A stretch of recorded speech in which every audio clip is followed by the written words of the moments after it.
Hi everybody, I'm Justin the Diabetic.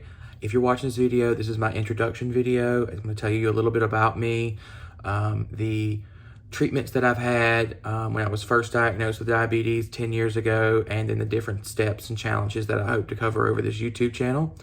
So to start off, I was diagnosed with late onset type 1 diabetes in 2010. I was a sophomore in high school. I saw a endocrinologist from the get-go. We first did injections for a full year. I would take 2 injections, one in the morning, one in the evening, and I would mix fast-acting and long-acting insulin. That process was a little challenging for me because when we started taking the injections, my diabetes was extremely well managed, to the point that I knew exactly what time of day I would have a low. I typically would have lows twice throughout the day while I was in school and in classes. So I was on a very strict schedule with the injections, and that helped me have really well-maintained diabetes at first. And then after about a year, we got permission from the endocrinologist to go to an insulin pump. So we looked around, and for me, being about 16 years old, I was kind of nervous and didn't really want to have an insulin pump attached to me 24/7, especially with a tube. I had a very active lifestyle and did a lot of outdoor activities, and we didn't know how that tubing would hold up. So originally we chose the Omnipod. I really liked the Omnipod. I actually had I believe, 2nd generation, and then when they came out with a 3rd generation that had the smaller pod, and then the new personal diabetes manager, the PDM is what they call it. I got those devices, and I really enjoyed them. They worked really well. The pods held up very well. Occasionally I would wear them on my arm, and they would get bumped on things like door frames, car doors. I like to swim a lot, so sometimes jumping into the swimming pool or something, the pressure of the water hitting it just right would rip them off, but that wasn't a big deal. They held up to mostly everything else. I really enjoyed the Omnipod. After we were on the pump for about 3 years, I switched from a pediatric endocrinologist to an adult endocrinologist, and she wanted me to kind of step into the continuous glucose monitoring world, or a CGM. So we started to look at different CGM products that were available. And when we did that, we stumbled across Medtronic and their MiniMed 530G and Enlight sensor. So we made the transition to the MiniMed 530G and Enlight sensor. And it was a little challenging at first for the first couple months, getting used to having an insulin pump attached to you with a tube. But after we learned the daily struggles with that, we quickly were able to deal with it, and I actually don't mind dealing with a tubed insulin pump. When I first had the 530G, I would cut the top of my pockets out so I could slide my reservoir and insulin through the top of my pocket and then keep my insulin pump in the pocket, and you couldn't tell that I was wearing an insulin pump. Now that I've gotten older, I prefer a clip, and I use the clip to clip it inside of my pocket, and then I leave the tubing exposed. I had really good luck with the MiniMed 530G system.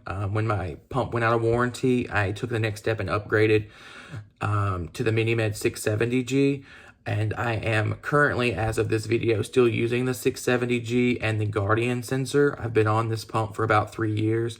I've had a lot of frustrations with the pump, mainly because we realized that my 530G wasn't really set up the way it needed to be as far as my basal rates and carb ratio and all of that stuff for the transition to 670G.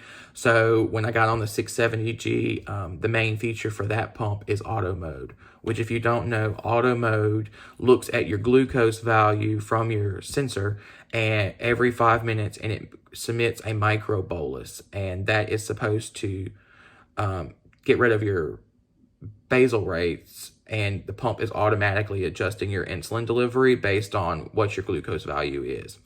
So when I first started doing this, my insulin pump ramped up insulin delivery, like at least 100 units daily insulin, more than what I was currently using. So that was a little bit of a struggle. I had about 50 pounds of weight gain due to the insulin usage, and it made me very frustrated with the pump. I spent time talking with my endocrinologist and her staff and researching different ways that insulin is absorbed, and felt comfortable with making my own insulin pump adjustments. And I would keep in touch with my endocrinologist and her staff if I had any issues. And I started to self-manage my diabetes with a 670G. And over the past year, I have dropped my daily insulin usage down from about 280 units a day to between 130 units a day and 160 units a day, depending on the day and how many meals I eat. That has helped auto mode significantly. My previous A1Cs, when we first started with the 670G, were 7.4, 7.5, somewhere around there.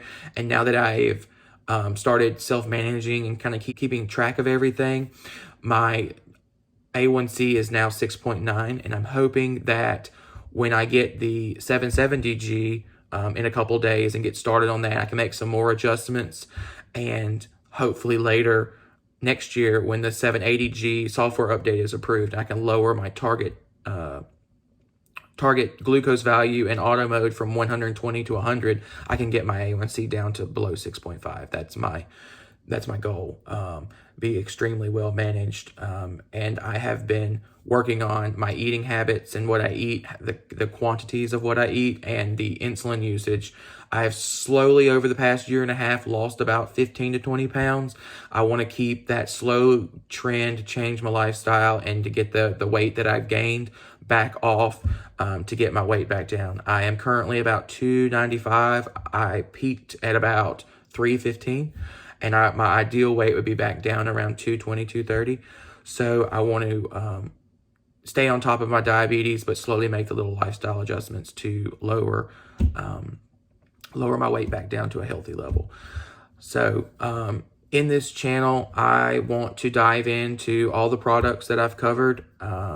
I still have my 530G in a box in storage just in case I need it for a backup. I'm going to have my 670G for a couple more days. I do have to send that back to Medtronic once I get my 770G set up. So I hope to kind of provide you guys with some experiences that I've had, and hopefully make you guys more comfortable with insulin pumps and the CGMs, and that way you can get the best diabetes management therapy out of those. I am an ambassador for Medtronic. I am on their website. If you look up an ambassador and would like to connect with ambassador, I am there. Feel free to reach out and connect with me. And feel free to comment on these YouTube videos. I want to try to get active in YouTube with making videos about different products, like the 670G as a whole, the Guardian sensor as a whole, how those work together, the little adjustments and stuff that I've made on the pumps. So I'm hoping that by providing that feedback to you guys, you'll be more comfortable with managing yourselves. I mean, I'm not a doctor. Obviously, you need to stay in touch with your primary doctor or your endocrinologist, whichever one that you use, and make sure that they are comfortable and you are comfortable with any adjustments that you might make on your pump. But I hope to start this new adventure and help educate everybody. So I guess I'll see you guys in the future. Bye.